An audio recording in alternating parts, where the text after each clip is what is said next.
সাকাব, আমি আর এই ছেলেটা আসাদ। বহু বছর পরে পাওয়া গেছে আসাদকে। তো আমরা বাইরে এসে হলো কিছু ওষুধ বড়ি কেনার জন্য। সমস্যাটা হলো বৃষ্টির জন্য আটকায় গেছি, বাট শান্তির বৃষ্টি, বৃষ্টিটা থাকুক, ঠান্ডা হয়ে যাক। কিছু নিজের এক্সপেরিয়েন্সের কথা বলি বৃষ্টিটার সাথে সাথে, সেটা হলো কোরবানি আগামীকালকে ইনশাল্লাহ।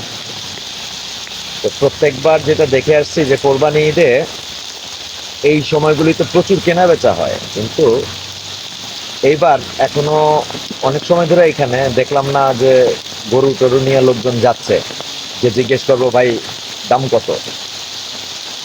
কিন্তু বৃষ্টিটা খুবই উপভোগ্য। এখন বৃষ্টির কারণে কি আজকে কেনা বেচা বন্ধ, নাকি বাকি বন্ধ বলতে কম, নাকি আসলে আমাদের ক্রয় ক্ষমতা কমে গেছে, এটা আসলে একটা ভাবার মতো ব্যাপার। আমরা এখন যে রাস্তাটার মধ্যে আছি, রাস্তাটা ও সুন্দর, রাস্তাটা খুব সুন্দর। শেরেবাংলা নগর কৃষি ইউনিভার্সিটি এলাকার রাস্তা, খুবই সুন্দর একটা রাস্তা। ঈদের মধ্যে সবাই মোটামুটি ছুটি কাটাতে চলে গেছে, অল্প কিছু দোকান খোলা আছে। খোলা থাকার কারণে এই জায়গায় একটু শেল্টার নেওয়া গেছে টেম্পোরারিলি।